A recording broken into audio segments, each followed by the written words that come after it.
listening to the Lutheran Ladies Lounge podcast. I'm Sarah. I'm Erin. And I'm Rachel. Today, we have another Lutheran lady joining us, not totally in our virtual studio, which means we have a conversation happening today. It is a one-question interview. I think it's been a while since we've done one of these. It really has. So, yeah. So I'm excited to have another one-question interview. These are always really great conversations with somebody who has a lot of experience in a very particular area. So, Erin, who are we talking to today? Today, we are talking with Amy Scholz. I know that actually a lot of you guys probably already know her because Amy knows everyone. Hey. I'm not exaggerating. I'm not. So Amy is currently the Director of Church and Donor Relations for Lutheran Braille Workers, but we're not talking with her about that really today. That's another conversation. Exactly. That's a different one. We are talking with Amy about what do Lutheran ladies need to know on the topic of caregiving. Yes. Great topic. Yes. And Amy does have a lot of experience with this. She does not, I don't think, you don't consider yourself an expert, right? Goodness, no. I'm just in a boat with tons of people who are going through so many of the similar experiences I am. Yeah. So Amy, tell us, where do we start with this conversation? What caregiving? Tell us about your story. How did God bring you to this point today where you are now? Sure. Well, first of all, I want to say thank you so much for having me on. I'm just so thrilled to be a part of this. I've been a big fan and love following everybody in conversations on the Facebook page. So my journey started actually when I was 21. My father ended up being declared incompetent by the state of Colorado because he had had a stroke and he needed a conservator and guardian. And that was me. At 21. At 21, just graduated from Concordia, Nebraska. At 21, had to take over this whole world that I did not know. My father was brilliant at business. He was a real estate agent on the side. So he had land, he had different annuities, he had different checking accounts and all of that. So at 21, I had to take over this whole thing. And also at the same point, I had to start also grieving my father because the father I knew was no longer there. And the father I was taking care of, in a way, I went from a daughter-father relationship to a mom-kid relationship. I know that sounds weird, but that really is what it was. So for 7 years, I had the honor of doing that. And it was hard. I was not in the same town as him. I was working for a couple of Concordia universities at the time. When he passed away, I was at Concordia, Irvine, California, and he was in Colorado.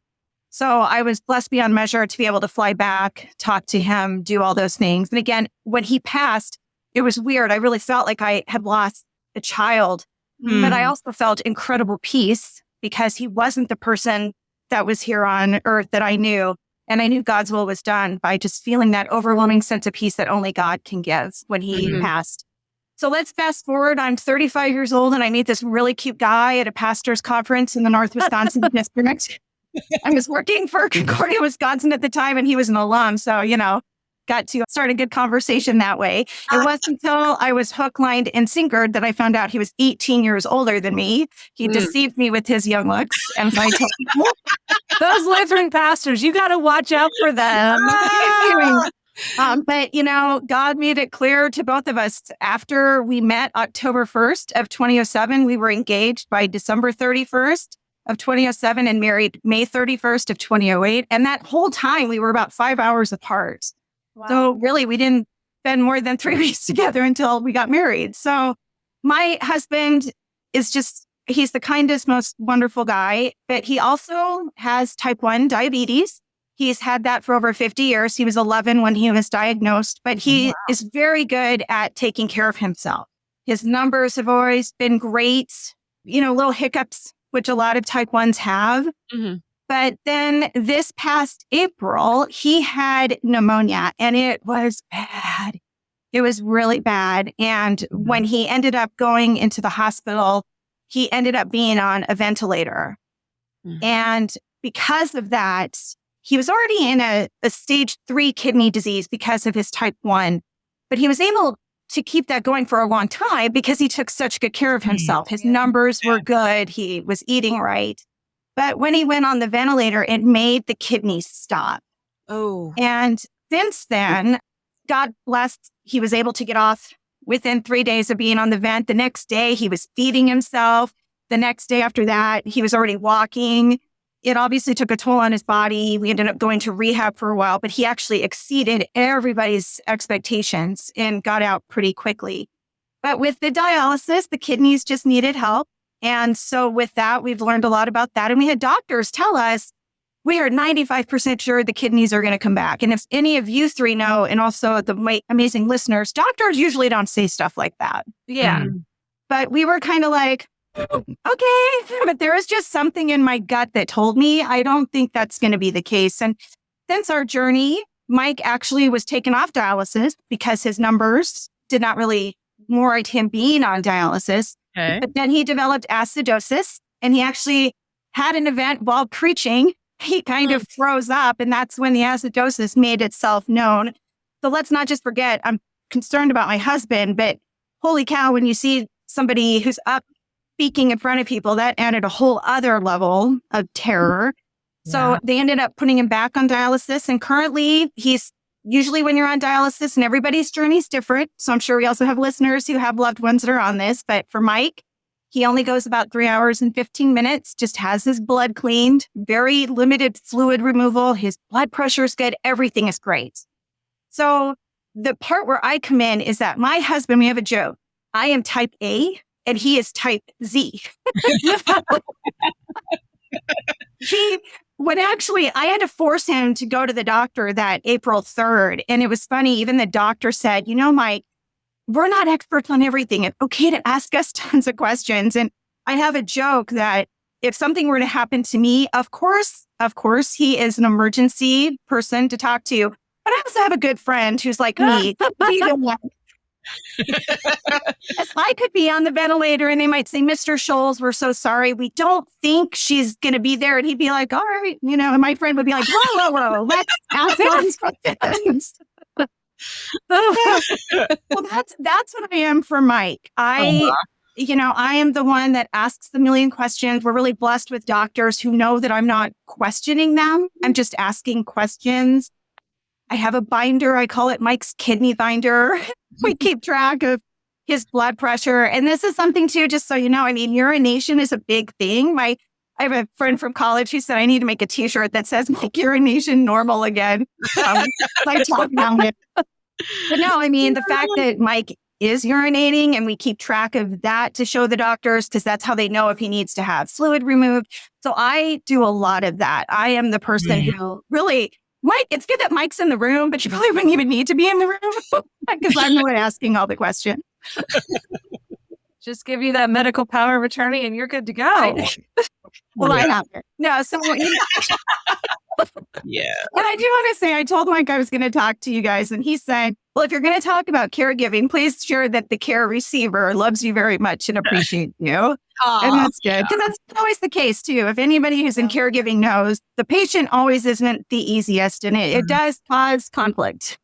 Well, that's a follow-up question. I know this is a one-question interview. We already asked her one question. But, we'll call this like question 1.2. Now it's a conversation. Now it's a conversation. Yeah. So that's a really important question. When you are in this caregiving relationship, usually that is layered on top of a previous relationship, such as your relationship with your father, or in this case with your husband.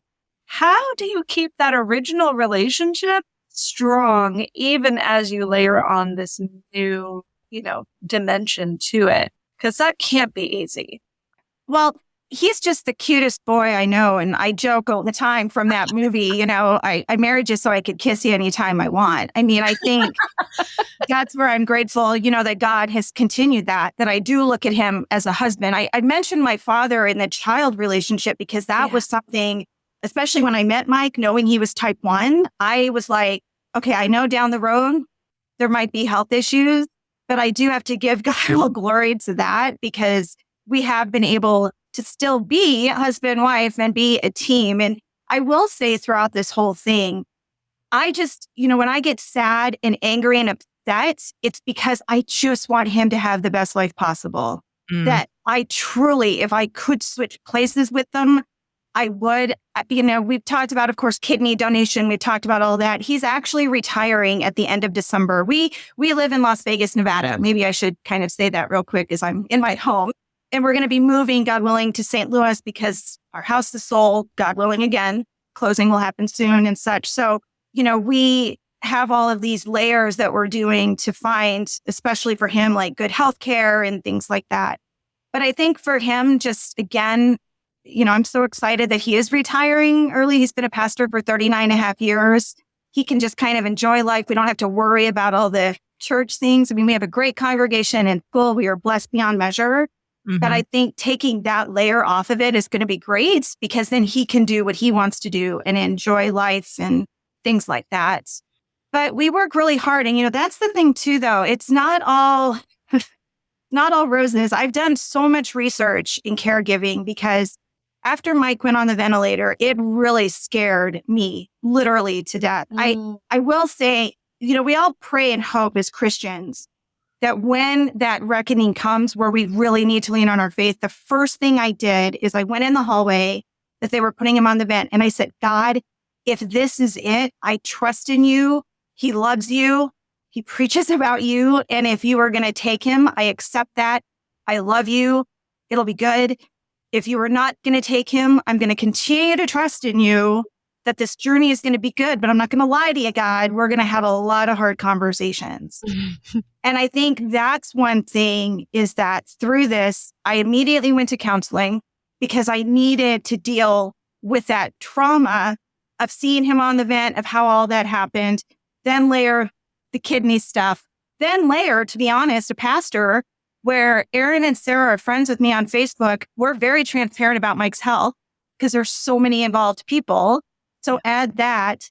And also hard conversations with God of how angry I am at him sometimes, how I worry, how, I get angry at Mike. Like I said, the research I've done, I've noticed couples who go through caregiving, Rachel, is like 75% end up in divorce. Now, that's a statistic I've seen from different places. So I probably should be careful not to quote stats if I can't list the sources. But being part of a lot of Facebook group and TikTok of caregiving, I see it, the frustration, the anger, all of that. And I am, like I said, I'm a God girl. I turn to God when I needed to at the lowest point in my life, but it doesn't mean I'm not human, where I just get so frustrated and I get so angry. And I think that's a side of caregiving maybe we don't talk about enough. Well, that's what we're here for, to talk about the things we need to talk about. Yeah, I know a lot of the people who are on your amazing Facebook page and listen to you, my journey is different than somebody else's and their journey is different. So please know, I'm not trying to do a one blanket fits all kind of thing here.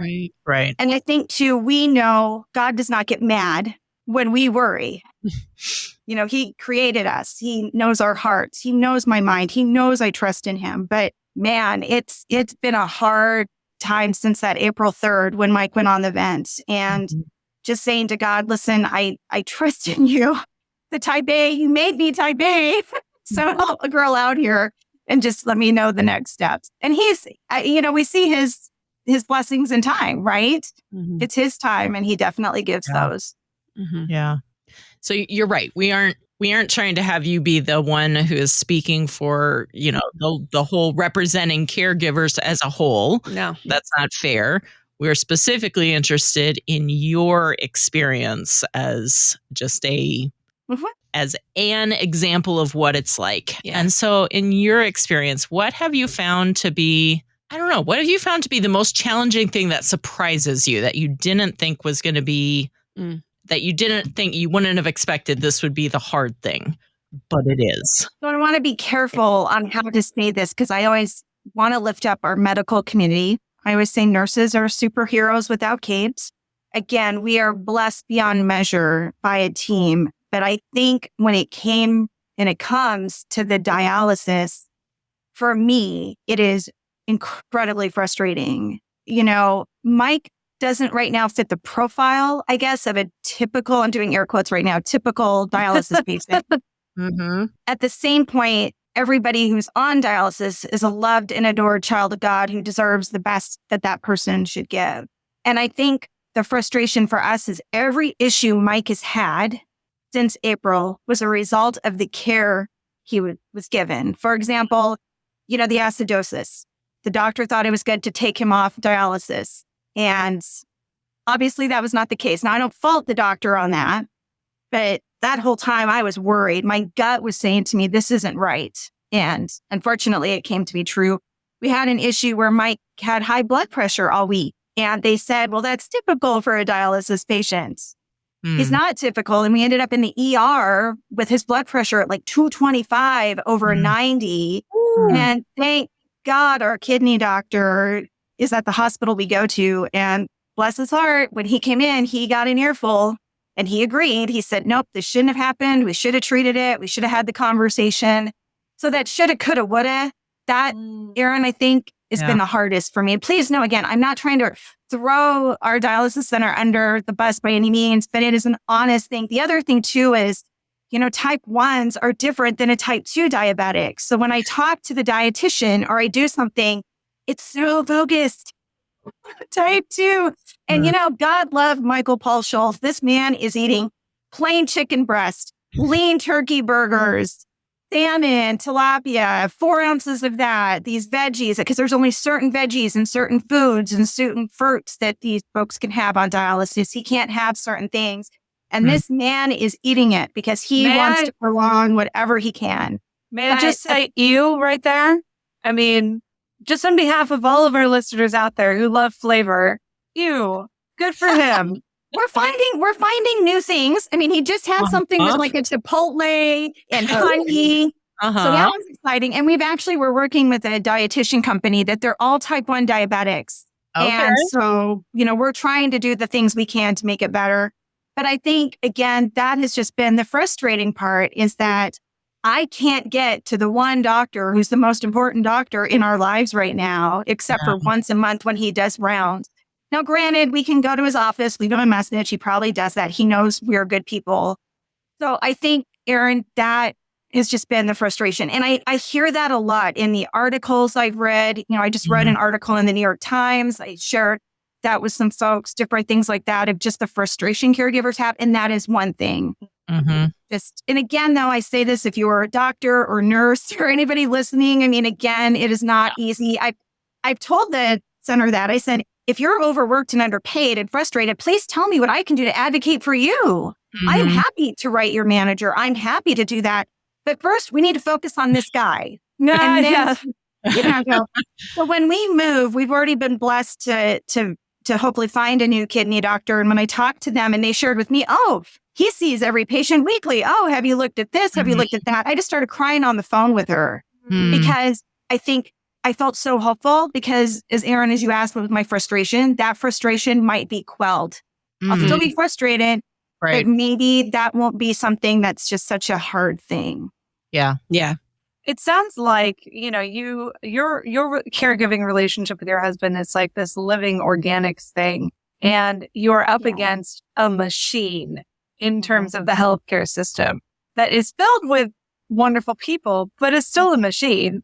And to contrast those relationships, that does sound extremely frustrating. And I don't mean to negate your husband's wonderful diet by saying you, just to simply say there are very few people out there. It's a credit to him. Very few people out there could maintain that diet and be cheerful about it. And it sounds like he's found the way. He doesn't do the jig when he pulls out a chicken breast that only has olive oil and maybe Mrs. Dash on it, like, what I get to eat. But he just, that's the thing is that I think too, as a caregiver, and that you kind of helped me lead to another point. I remember one time we were in the ER because Mike's blood sugars were odd. And I had a nurse come to me saying, listen, there's this couple in the next room. He's a type 1, but he doesn't want to do the things and his wife is in tears. And I understand you and your husband, he's a pastor and you're his advocate. Would you come talk to them? And so we did. Well, it was one of those where Mike could talk to the person saying, why, if you eat like this or do this, this is what's going to happen. And the person was actually going to possibly lose a leg. Oh. And, you know, it was one of those where I just looked at the wife. I zeroed in on her and I saw her face and I just saw that she was like, I can't get him to do whatever. Now, again, that's not a criticism on him because I read this all the time. It's hard. Having a disease is hard. I mean, I can't imagine what Mike goes through. I would hope I do as well as he does. So, I mean, that's between that. But my thing is that I do thank God I have a husband who does do those steps. Now, he'll tell you maybe not to my satisfaction all the time. And we have, you know, little conversations about that, but he does. And that to me, as I list frustration, I also list, holy cow, this guy is doing the work. Yeah. And he does that because he loves our church. He loves the kids in our school and their families. He knows the most healthy he can be is good for them and also for me and for him.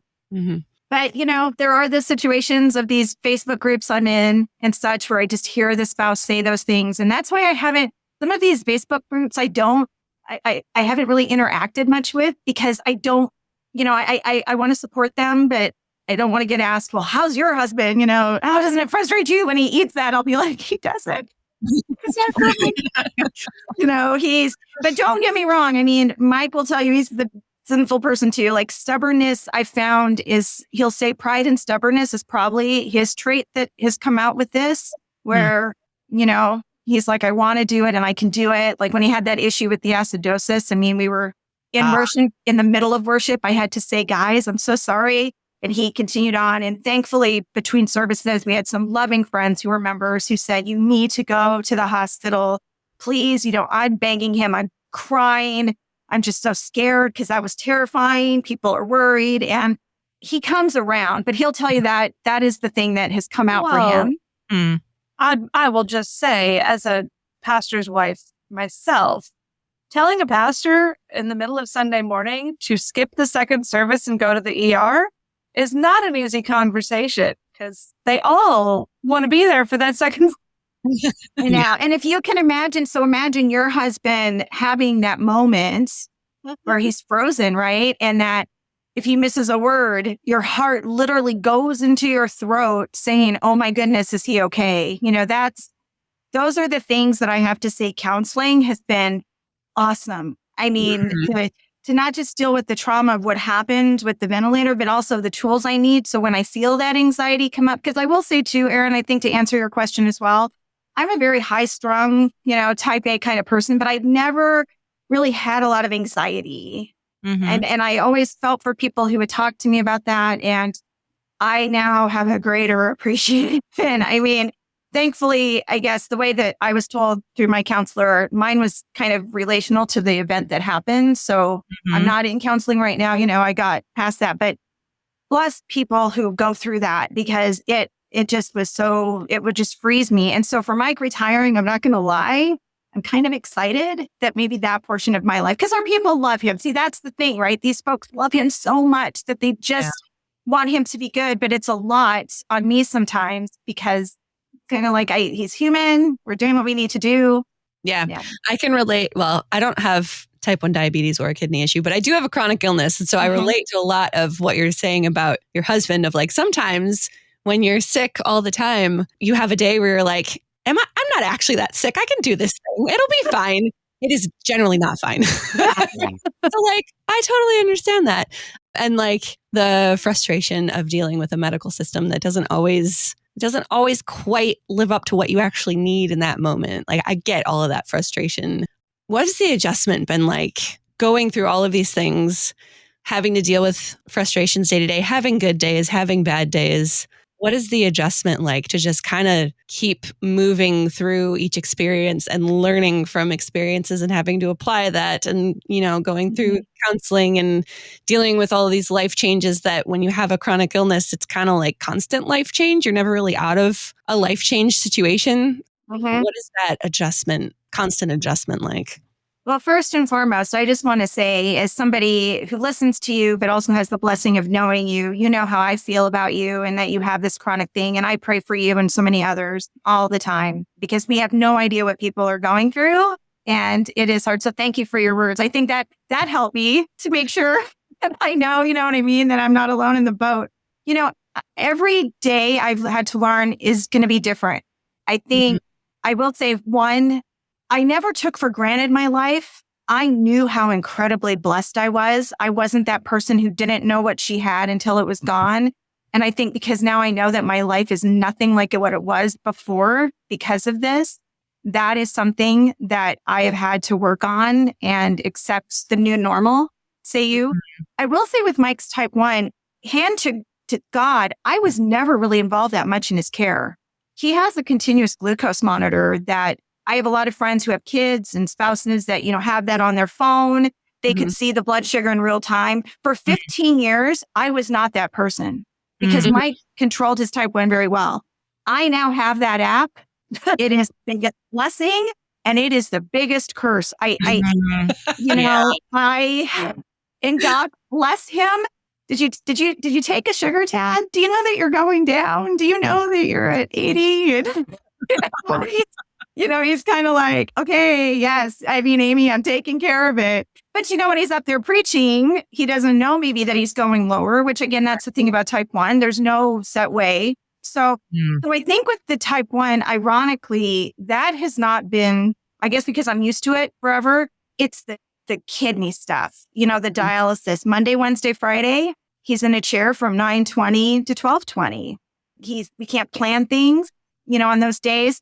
I think the other thing that's been an adjustment is we loved to go out to different restaurants, especially living in Las Vegas. Just so you know, locals don't go on the strip a lot.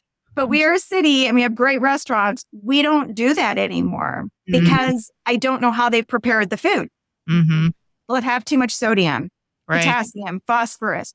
So I think that has been the hardest part is how every day when we have a good day, when we come back and for example, they did his labs yesterday and we were looking at the numbers compared to last month and they were great compared to what we were last month. And even though last month we were told that was good, to see those today, it's a good day. I'm like, yes, that was a good number. And so every day is different. And I'll tell you, I feel like when we have a bad day, it's like the complacency. How did I get sucked into that? Where I should know that every day is going to be different. And luckily, we really do have more good days than bad. But isn't it humanistic that we focus on the bad more than the good? Very.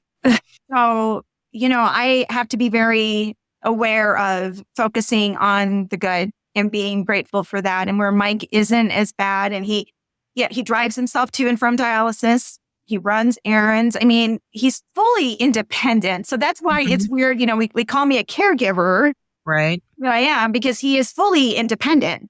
I go on business trips. I don't need to worry about him. It's just, this is a new kind of facet of partnership, I think, of why God put us together, of what he needed in me as a spouse, what I need for him as a husband, which is just, a great guy who loves and supports me. And that kind of thing of just how life is totally different. And I went through that in counseling too. We worked through the steps to mourn that my life is not going to be the same. I'm sure some of your listeners might be hearing this. They might be thinking, well, won't he get a kidney transplant or anything? And that is something, we'll talk about because we are moving. When you do a transplant, you got to do a lot of tests, including colonoscopy and such. And when we contacted the state of Missouri, they're like, well, he might need to do another one. I said, you're good, babe. We're going to wait. We're not going to put you through that, more, so I mean, we're going to investigate that if that's an option, for him to do. I've had a lot of conversations and research about if I would be a donor for him, would I want to be a donor for someone else? So God has put incredible people in my life that I've met at various conferences who've gone through these things. Can I also think too, though, this is where I love the body of Christ. As Aaron, you teased that a lot of people know me. When I was at the LWML convention this summer, I literally had 50 people who I've never met in my life saying, are you the wife of the pastor in Vegas? We prayed for him. And when I was on my flight home, I actually shared this on my Facebook page. I was standing in line. I'm a Southwest girl. I'm in my little cattle call of whatever. And I thought about those previous days and I just started crying because I was so overwhelmed with just the kindness and what God did with all those people praying for Mike outside of our circle that we have. And we do. And don't we see that on your page? I mean, I was looking at a post the other day about a mom who's like, oh my goodness, being a mom is hard. And the support she got from people she's never met before, that means a lot to a caregiver. Right. Even though, yes, God and I have had some interesting conversations, I again never not know his blessings, and those blessings also are people. Mm-hmm. Yeah. So I think that, that's an incredible thing that we have as well in this community of Christians. You mentioned that you have been very proactive in taking care of your mental health throughout this crisis. Good for you. Because I think that is often the last thing on the to-do list for a new caregiver is find a therapist. How do you maintain and we talk about this a lot in the military chaplaincy world that I am adjacent to. How do you maintain your spiritual resilience as you go through this? How do you keep your relationship with the Lord? Obviously, you have those hard conversations, but how do you keep your faith and your soul alive and well as you're going through these very tough challenges? I think God has blessed me with incredible width and breadth of people who are easy to put a mirror in front of my face saying, Amy, get over yourself. God's got this, right? Having those high, but I think too, like I said, I think having those people too, Rachel, of those people I don't even know praying, I think that to me is a big thing. I'm very big on trying to spend a few minutes in the Word every day. I've been doing that my whole life. And I find myself going back to certain books more than I ever did. I'm a big Paul fan. I love Philippians because it's always been the book of joy. Yeah. But I've really been going to that book more and more and more and more and more. Ruth, been going to that book a lot. I find that I am finding comfort in finding the things of what I'm going through at this point in my life in the Bible that is pertaining to what I need now. I think too, working for Lutheran Braille Workers, I've been in this world for over 20 some odd years. I've had the honor of working at 4 Concordias. I worked at Synod and Mission Advancement. That's how I got to know Sarah and Aaron and Bree. Bree and I worked together. I think when you're also in this world of a Christian organization, you can't escape God by whether we have devotions, we pray before meetings, we talk about things we do. So I think maybe I'm exceptionally blessed in that way because I'm in that world. Does that kind of make sense? Yeah. Yeah. And I also get, to travel a lot. I speak at churches. I get to talk to other pastors. I get to talk to other people in the pew, hear their stories. And I think that also helps too, because when I met some women and men on the road, and this kind of comes up because the pastor usually knows my husband or me, so that, they kind of mention it. I'm always like, well, we're here for Lutheran Braille Workers, but let's pray for Mike, People come up and talk to me and share their stories. And I think where that Holy Spirit, right, he gives you the words you need in that moment. And he's not letting me down on that. So I think that's been helpful too. There's also tons of resources. There's a great book by Kim Marxhausen called Weary Joy from Concordia Publishing House that talks about caregiving. Other books I've been reading and doing, but I really do think it's just the body of Christ that has kept that up. And again, I'm blessed to be a part of that in a different way than most people. So you said that you have absolutely experienced, feelings of anger towards God. Do you feel like starting your current relationship with your faith, with the body of Christ, does that in some ways make it easier to be angry with God or safer to be angry with God because you don't have to, maybe it makes it, I feel like sometimes there would probably be a temptation to feel like that is an invalid or either an invalid or a wrong feeling. And having your faith already be something that is a deep, strong part of your life and having that body of Christ that you're very connected with. I don't know, does that impact your ability to process those feelings in your relationship with God at all? I think that's I'm shaking my head as you're talking. I mentioned, when Mike went on the vent, I mentioned that crazy conversation I had with God because again, we all, we're sinful. We hope when that time comes, we do. And when that happened, I think, Aaron, knowing that I knew God's will would be done and I trusted in that, I do believe that through all this, it has given me that space where I don't feel guilty getting angry at him. I feel guilty of maybe the way I've talked to him and said things. And Kristen Bell had this great thing on a television show once where she said, on an emotional scale from a 0 to 10, I'm a 14, and that's me.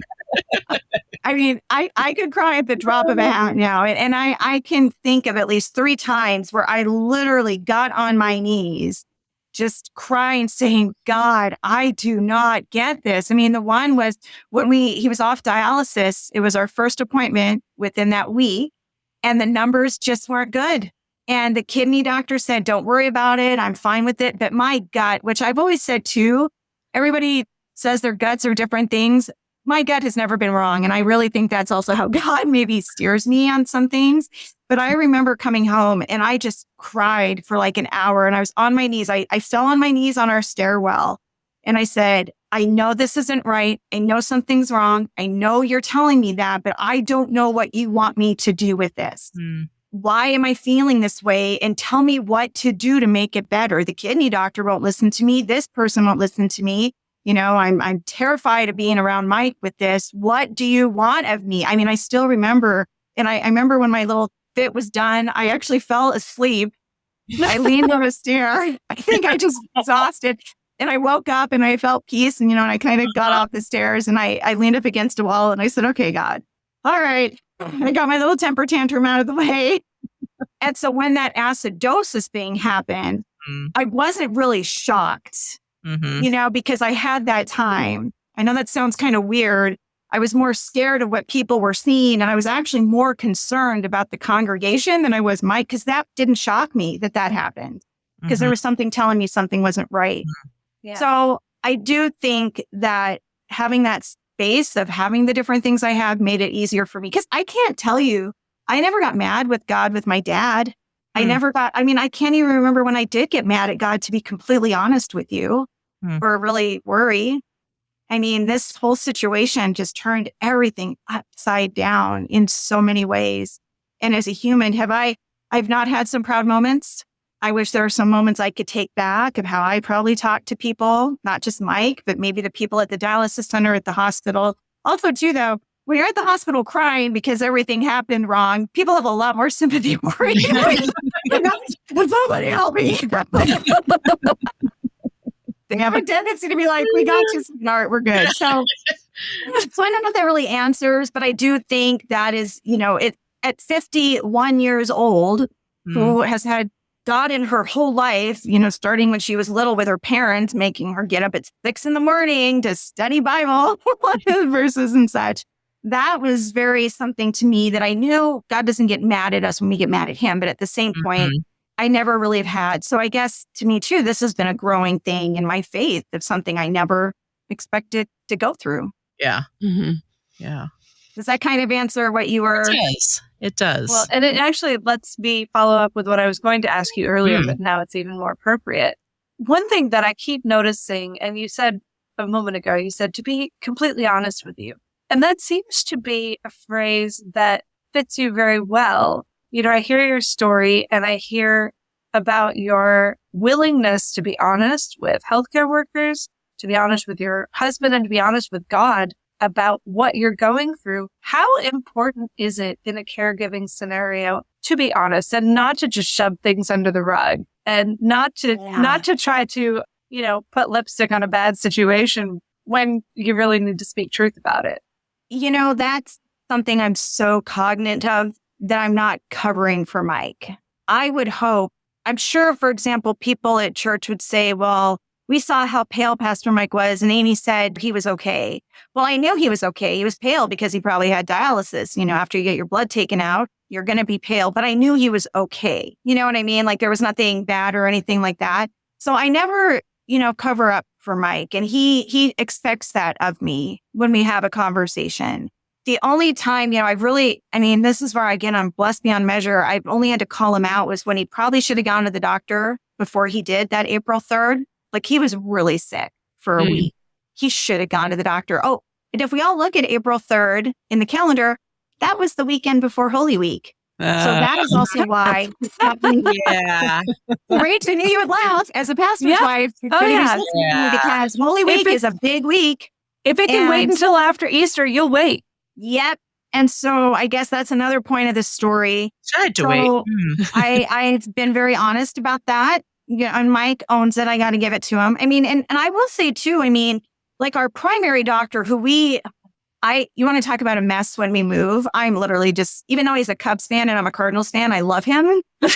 And saying goodbye to him is going to be very hard because he loves Mike and me. I mean, he does. He's our doctor, but I remember too, I mean, he's seen Mike and I kind of nitpick back and forth, of these things. And he allows that space. He's kind of like, he's not a marriage therapist, but he's like, Mike, Amy is saying this, and Amy realized this is where Mike is. And so we've, that's been helpful too.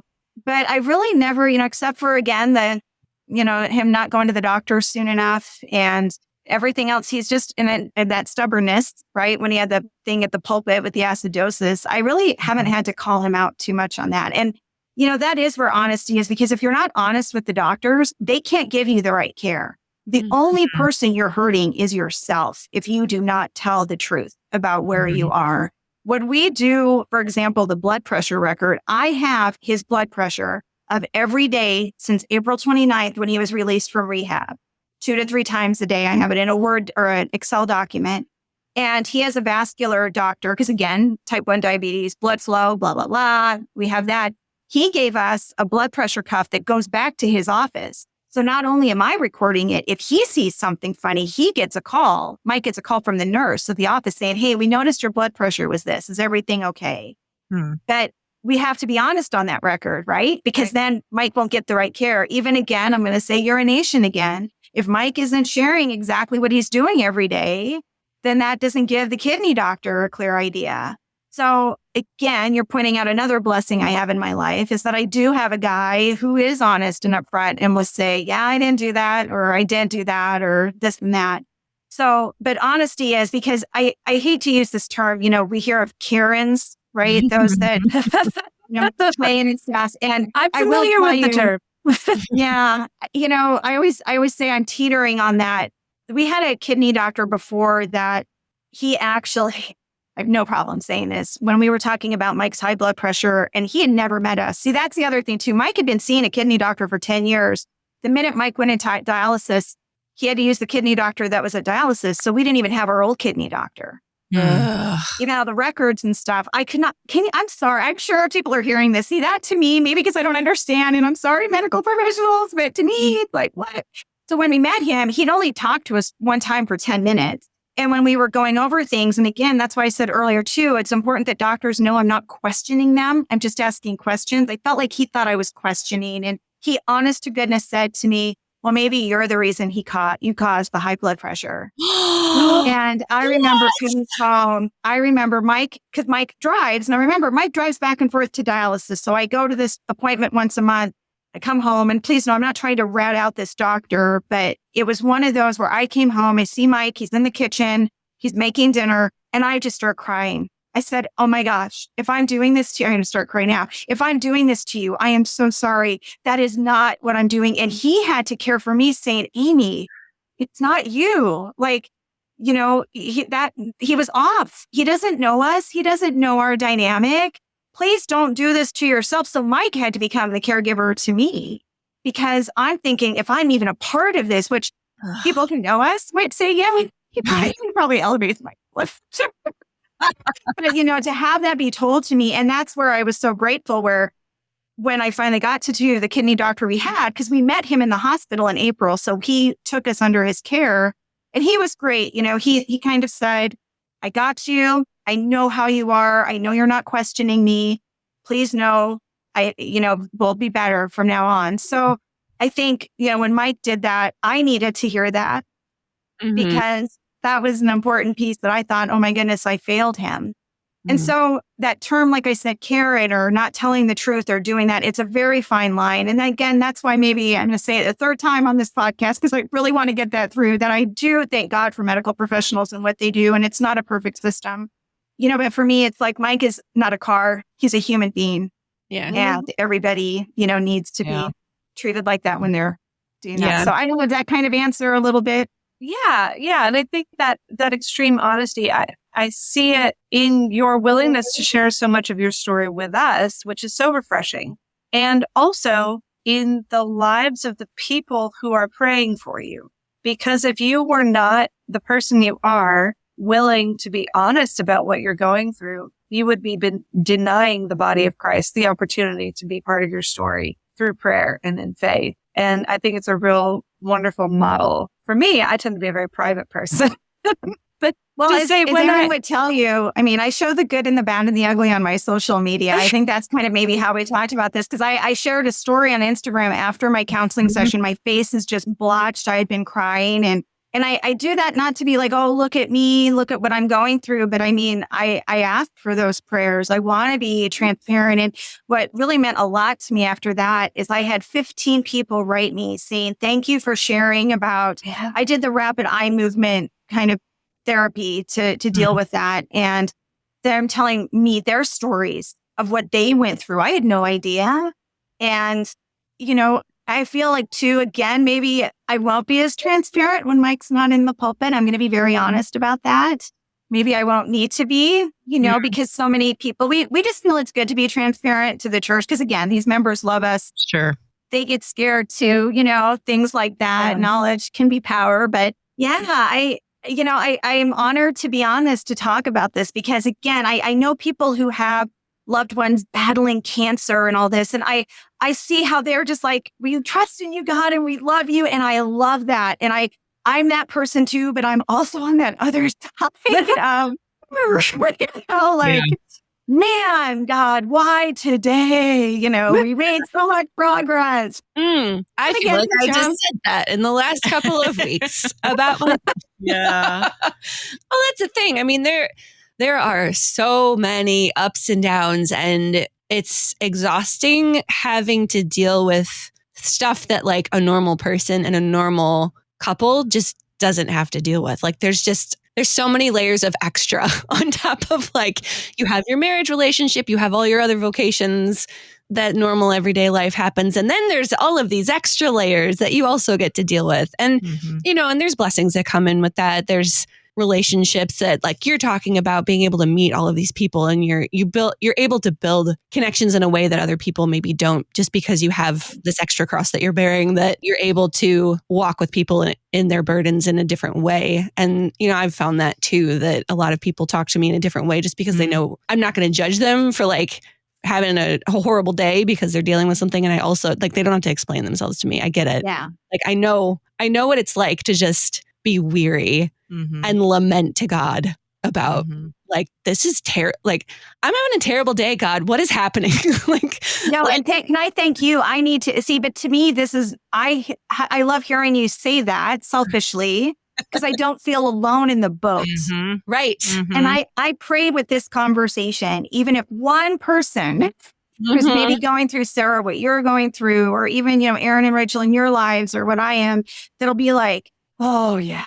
It was hard. That's one thing too. I've had people say, what do you like when people want to support you? Besides prayers, one thing I just want to say, and it's just going to maybe be controversial, but it's lovely when people offer food to give. Let's say Michael wasn't on dialysis. If you're going to do that, please put them in dishes that I can just throw away and not that I have to wash and take back.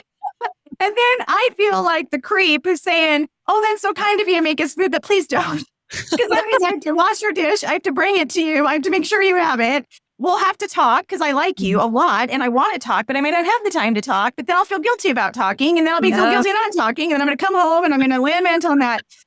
So, those are the things too, I think, when you go through this, what works for you may not work for another person. But, that's an example that I've had to share with people, saying it's not that I don't mind food, and I'm so grateful that's their love and they want to share it and they want to do it. But that extra layer of the work is so daunting to me. Who would think that just cleaning a stupid dish and driving it to the nicest person on the world would just take everything out of me to do that? Absolutely. How frequently I do just my own dishes. I can tell you. It's a lot. It's a big ask. Yeah. That's just an example, right? Just kind of being aware. So I'm sure you might get some not nice comments on that. But I mean, it's just kind of, It's great.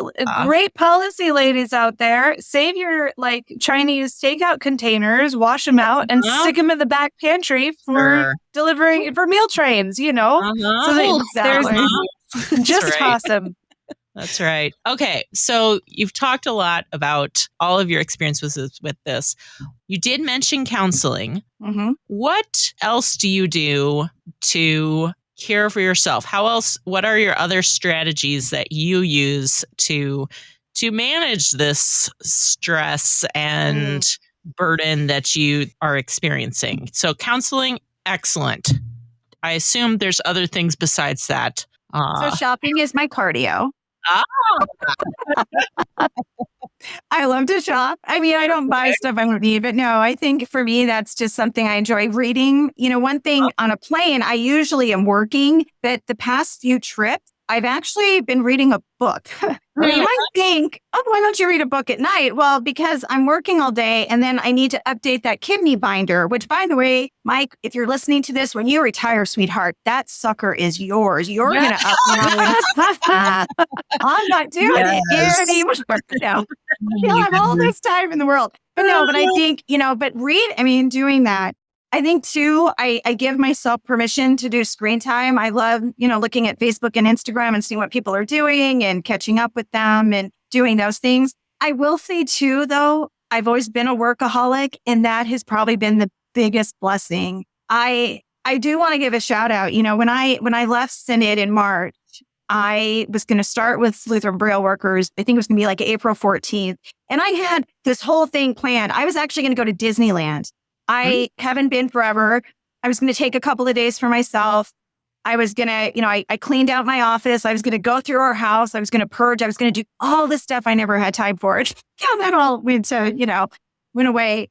And so my boss, who also has been a friend and he adores Mike as well, he was like, what do you need? And I said, can we start May 1st? I don't know how I can do this. And he graciously was like, yeah. You start whenever you wanted. And in fact, my first day, I was supposed to be there for a few days. I flew in and out just to sign paperwork, just to have that. So I think for me, being and I would have had that at Synod too. I would have had that anywhere I've worked. I mean, that's the beauty about Christian organizations. But I think for me, work has been a blessing because I am able to go to these churches. I am able to talk to people. I'm able to be in a car for an hour or two, driving through beautiful northern Minnesota and seeing the leaves and listening to a podcast I want to listen to, or listen to the radio with the windows down, yelling. And, I don't sing in the car, I perform. So, doing things. So I think those are the little things, to be honest, getting to do that, just stuff that I've always enjoyed, just keeping doing that. And also my goal is before we move to go to still Disneyland. I still want to go to Disneyland. I still want that ticket. It's going to get a lot harder to get to once you get to St. Louis. I know. That's why I got to go your now. proximity. I know. But no, I think that's the important part. And I have wonderful friends who make sure to say, are you taking time? I have an exceptional good friend where, all right, hello, my name is Amy and I like Bravo TV. It's probably not the best thing. Sorry, Bravo. But we have BravoCon here in Las Vegas. My friend sends me a ticket for 3 days to go to BravoCon. Wow. And she forced me, sorry, I know we're on a podcast. And I probably shouldn't talk about, various networks, but she bought me this ticket to go and said, you're going. And it was awesome. It was 3 days of me. I had a hotel room, even though I was still in Vegas, but I could walk around. I could, be a part of this. So I have people in my life that force me to do things that I need to do. And I'm grateful for that. Yeah. It sounds like being present in daily life. That sounds like one of the things it can be very consuming when you're dealing with a chronic illness all the time, that you can kind of just dive into the pit of research and constant statistics and paying attention to symptoms. And at some point you're like, wait, life is happening around me and I've just been totally oblivious because I've been so consumed with medical, etc. So it is good to hear just like this, the ways you're able to pull yourself out of that pit, but then also having friends that force you to step away from the daily grind of all the medical stuff. And that's, I think, a good thing for our ladies to understand, that even if you're not currently in a situation like this in your own family, you probably know somebody that's dealing with a caregiving situation. There's a lot of sandwich generation people, a lot of kids taking care of their parents or taking care of their children, all that sandwich generation. be that friend to somebody else. If you see that someone needs a break, like facilitate that for them. Yeah. With their permission, maybe don't just like force them to do something against their will and, they hate you for it or something. Don't do that. But be willing to like step into their world a little bit and pull them out of the pit of despair of medical stuff, because it can get very consuming very, very easily when it's just your daily life. Well, and if you do searches of articles, I mentioned a New York Times article that was written, where they showed statistics, right? Like 53 million people serve in a caregiving role. Yeah. It's one of the most, it's the number one healthcare assistance that's out there. Yeah. And I do think we all know somebody somehow. And I do want to say, just because maybe some people know me, I have migraines. And so, I understand just, when I'm out. And God bless Mike, he does what he can for me, brings me ice packs and makes sure I have the dark room and do all those things. And I have learned more about migraines than I ever wanted to. And it's the same with kidneys. I had a lovely friend, two friends, the night that Mike went on the ventilator, who came to the hospital immediately to be with me. And one came home with me. My mother also lives with, I guess my mom lives with me too. So let's just add another layer. She's adored. She's the cutest little thing ever, but let's not, that's, God bless Mike and I. We weren't planning on this all happening, with my mom living with us. But as my one friend and I came home to tell my mom what happened, my other friend stayed, and she is a nurse. And she actually has said to me, she stayed with Mike, like an hour after he was on the vent, he was giving thumbs up. He was responding, she said he's doing really good. But as a nurse, she said to me, you probably know more about kidneys than even some professionals, like know more. So when I'm asking these questions about creatinine and his albumin, right, and his potassium, it's because I've had to research so much. I can't be a good caregiver for him if I don't understand what these numbers mean. And even when I get worried about some of these numbers, that's when the doctor could say, okay, hold on, let me just give you this graph so you understand. Everybody is different. So I can understand what Mike Scholz is going through, right? I can understand his body chemistry. I can be aware of that, yet still having that knowledge. But I've learned more than I ever wanted to. So now whenever I meet somebody who's on dialysis or something, I never put my husband's situation on them. I hear their story, but at least I can say to them, oh my goodness, how's your port doing? Or, how are you feeling? Are you fatigued? And you can just see that relaxation of, we've kind of formed a community, which Sarah, I'm sure you understand, with in my migraine community. So I think that empathy is so important along with the sympathy, but having that empathy is something that is very important when you talk to someone, because we've all seen that meme, right? Be kind to somebody because you never know what they're going through in that day. Yeah. And have I been that person in the grocery store line, start crying for no reason? Yep. Have I been that person waiting at Walgreens to get my meds who just starts thinking about stuff and gets teary-eyed? Yep. I mean, again, on an emotional scale, I'm probably a 13 at times. So yeah, doesn't take a lot anymore. I'm sorry, I haven't cried yet. I came close, but yeah, so. Good job. We talk about how many people are caregivers and what a broad and diverse calling that is. And it's so easy to sort of let them fade into the backdrop, to just not notice them, take them for granted. And yet I think the way to avoid this is to imagine what the scenario would be like in this world without caregivers. I had a friend this summer who was going through pancreatic cancer, and she's with the Lord now, but when she was going through that, she was alone. She had the church, and the church stepped up in a big way, but she did not have a single caregiver in her life to be that advocate, to be that 24/7 companion. And it really, as much as I rejoice to see the church step up and be with her, I thought, oh, please let me be in a position that, my parents, then I can fulfill that calling for someone else when the time comes, because it's very, very hard to go through this without a caregiver. And so imagining what your husband's life would be like without you in it, that should give you a little bit of energy, I would think, to say, okay, this is hard, but it's better than the alternative so much. with my husband being older than me, he was married before. His beautiful first wife passed away in a car accident 5 years before I met him. And I remember when I moved to be near him, which made sense. And I went to a new doctor. He was his doctor. And I'll never forget, after our first meeting, he said, "You are nothing like Patty," which was not a bad thing. She was not this person who was like, I guess, here and there. And he didn't say it in a bad way, but he just said, "I really believe God put you in Mike's life for a reason. We just don't know what that is yet." Mm-hmm.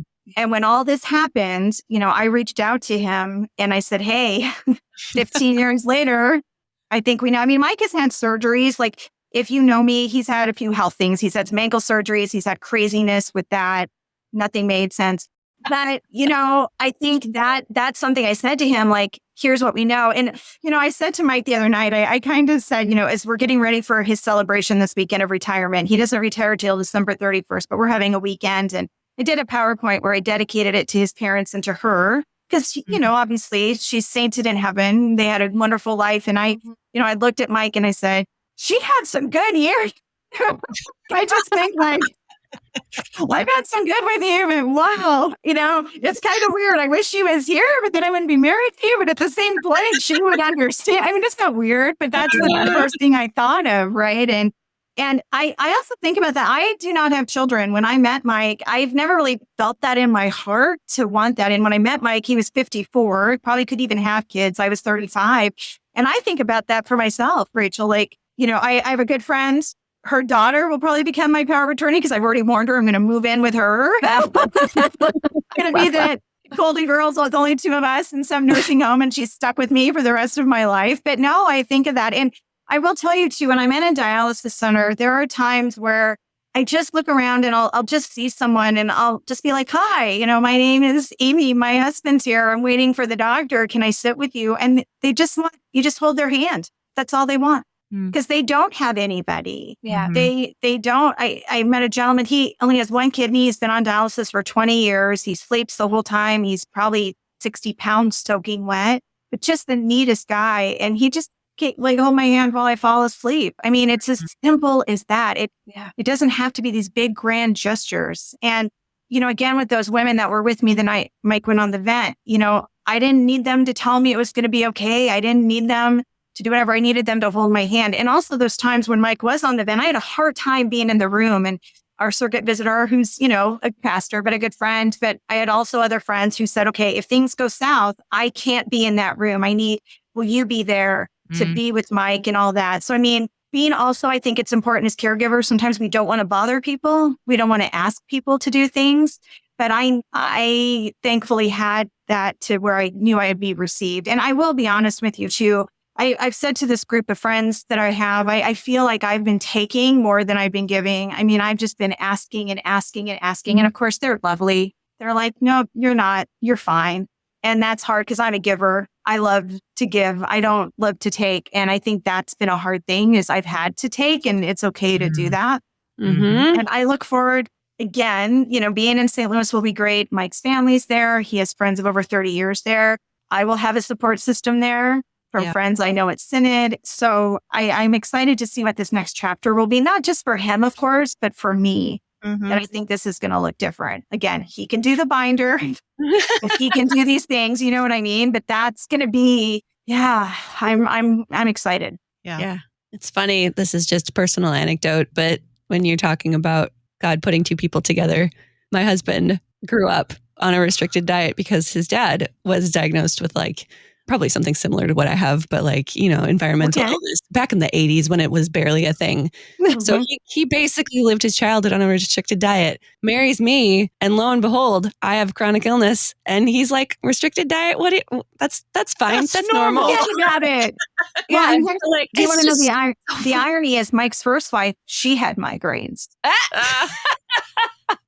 Well, he gets it. I mean, no, God does those things. And, here's the thing too. I think, Rachel, you brought up a point about your precious friend who's now with Jesus. I was single till I was 35, right? I think sometimes I know a lot of amazing people that are single that God has not provided the spouse. And I think sometimes as a church, we focus so much on merit, right? And that the fulfilling relationship. And I would hope for those that are single listening to this, who would do that, do have a church, do have a support system, that have that fulfillment too of if they needed a caregiver, that somebody would step up. And it sounds like for you, for your friend, being there for her, praying for her, that's a huge thing. And I hope those that don't have somebody that's in a marriage relationship but is single, that they're able to have those resources. And if not, talk to your church, talk to a social worker at the hospital, talk to those, because you can hire caregivers. It's not the cheapest, but at the same point, if you need little things, there are programs that you can do that through. One of the reasons that story came to my mind is that you remind me a little bit of her in the way that you let people into your story. And that by doing that, you create an opening into which the church can just come right in and be there for you when you need them. If you don't let them know that you have need, church people, they don't want to pry. They don't want to force their way in. They don't want to badger you. But if you are honest and open about what you're going through, that invites other people to step up and walk with you in a way that it doesn't if you shut them out. And so I think watching you, share your story with all of our listeners has reminded me of that truth, to make sure that you are transparent enough that your brothers and sisters in Christ can walk with you.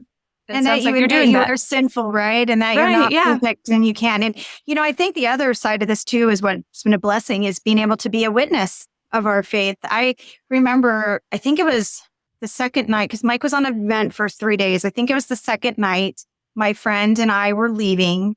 And I said to him, "I love you, Scholz." And he mouthed, "I loved you," over the vent, but he was still sedated. And the nurse looked at that and said, "Could you say that again?" And I said, "I love you, Scholz. God bless you." And he said, "I love you. God bless you." And she was like, "He should not be responding to you." Of course, my brain goes, "Oh my gosh, is everything okay?" but, as we were talking, and I said, "Well, that's a big thing with us, but also too, that God bless you." And we ended up talking to her, of course, when they, you put on the form, he's a pastor, he has his ring. People see that. But the conversations we were able to have with staff that maybe they couldn't have, you have to be careful on that. But when you're in the safety of your room, and the nurses that would come back on their lunch and pray for us, the therapists that would do that. Again, I don't want to get anybody in trouble with that, but it was on their time. But the fact that you could have those conversations and also show, be a witness to what God has done. And to be honest, everything that has happened with Mike, it's just been incredible of how he's just bounced back and how he's doing. And again, that's why I need to focus on that and not the negative. But being able to be a witness to has been a big thing. And even like with the dialysis center, and again, please know, I'm not trying to rag on them, but at the same point, trying to help them understand that everything I'm coming from is from a place of love, but that love is deep rooted in Christ. And that's the love I'm trying to show them. And that's the love I'm trying to show all of these other people and Mike, and that I just need to just honor him and what he's done through Mike. And to do that, that you've heard that thing, right? You can pray to God and ask for an A on a test, but if you didn't study for the test, right? You got to study for it, and you just say, "Okay, God," because you have to prepare. And that's how I look at it. I need to be prepared, but that's when I can also say, "Okay, God, I hope I'm doing what you want me to do, but ultimately this is your thing. Tell me what to do." And so I think that's been a big thing too, is you can just share the love of Christ in ways that maybe you couldn't before. Yeah. Gives you a lot of witnessing opportunities when you're with people in hard times. So, yeah. And those awesome medical staff, sometimes they need someone to talk to and pray for. And everybody needs a caregiver. Yes. That's true. Yeah. And I'm also hoping when we move to St. Louis, I can get a dog. See, that's going to be my thing. I want a dog. We tried. You do know that dogs require care, right? Yes. They love you so much. They do love you so much. And it'll make me walk, and it'll make me, that's the thing. I will say, for people who probably are like, "Why isn't she exercising?" Because I'm tired. I do try to walk every day. But the thought of going to a gym with everything on my plate exhausts me. Because they say endorphins make you feel better. Yeah, I crawl into bed and go to sleep at 7:30 at night. So sleep also makes you feel better. It does. But a dog, I'll have to walk the dog. I'll have to love on the dog. The dog will give me companionship while Mike goes to see Louis Cardinal games. Got it. Great. And I want a dog. Yeah. Well, we are well over an hour. So I'm sorry. in wrapping No. This is great. In wrapping this up, do you have any final thoughts or comments, wisdom, things you want people to know about the vocation of caregiver? Anything additional? Oh, and resources too. Yeah, well, I don't really have any wisdom. And I thank you again for this time. And I pray that those, listening, that maybe just it resonates with one, and that, everybody's journey is different. Invited you here. No wisdom at all. Nope, none. No wisdom at all. It's an hour talking about unwise things. No, and I think, everybody's in their own journey, and just to show love and be kind, I think that's the easiest thing. I think too, like I already mentioned, CPH has that book. Lutheran Hour Ministries has some great tracks on caregiving. I'll tell you, social media. I belong to Spouses of Dialysis, Spouses of Type 1. TikTok has some really great caregiving. I'm sure some people feel certain ways about social media, and I respect that. But for me, it's been great to kind of get some of those things and get ideas, especially with recipes for Mike. I found the dietitian company we're working with on TikTok, which is so funny. So, and they've been a huge blessing to us. So I think just finding, what you can. It's okay to talk to someone. It's okay to be vulnerable. I told the counselor I visited with, even though I'm moving, I still want to do a check-in once in a while, just to make sure to check myself before I wreck myself in a way, make sure everything is good. But I just think it's, I thank you for this time, because I think it is important to talk about the hard stuff of caregiving, that it's not always, I'm so blessed to be married to this man, and I'm just so grateful for everything. I am, but there's also, it's hard and it's tiring. Yeah. And we have a great God who loves us, and I thank him for sending his only son to die for us. And I know whatever happens to Mike and I, we'll be with him one day. But in the meantime, while we're here, I just appreciate that, the blessings that I do have, and just a reminder that I need to focus on the good, appreciate the good days, appreciate the bad days. And again, just thank God for women like you and men and people that are going through this, and we're a team. Yeah. Amy, it's been really great having you on, hearing your story. I think a lot of people will resonate with all of what you've said. So thank you so much for joining us today. Thank you. Ladies, we want to know your stories. If you are a caregiver, have been a caregiver, are married to a caregiver, we would love to know your own stories of caregiving as well. You can do that in our Facebook group, the Lutheran Ladies Lounge on Facebook. You can also share your stories on Instagram and tag us there at Lutheran Ladies Lounge, and we'd love to see your stories there as well. You can sign up for our e-newsletter by sending us an email, lutheranladies@kfuo.org. You can find all of our podcasts at kfuo.org/Lutheran Ladies Lounge, or on your favorite podcasting app, or on the KFUO radio app. You're listening to the Lutheran Ladies Lounge podcast. I'm Sarah. I'm Erin. And I'm Rachel.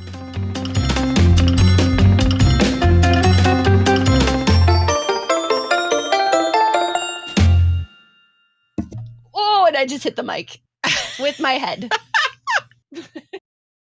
Views and opinions expressed on the Lutheran Ladies Lounge podcast may not represent the official position of the management or ownership of KFUO Radio, the Lutheran Church Missouri Synod. The Lutheran Ladies Lounge is produced by KFUO Radio and available at kfuo.org or wherever you get your podcasts. Don't forget to hit that subscribe button and leave a review for us too. If you love the Lutheran Ladies Lounge podcast, consider financially supporting our producer, KFUO Radio, so we can keep doing what we do. Find out how at kfuo.org/give.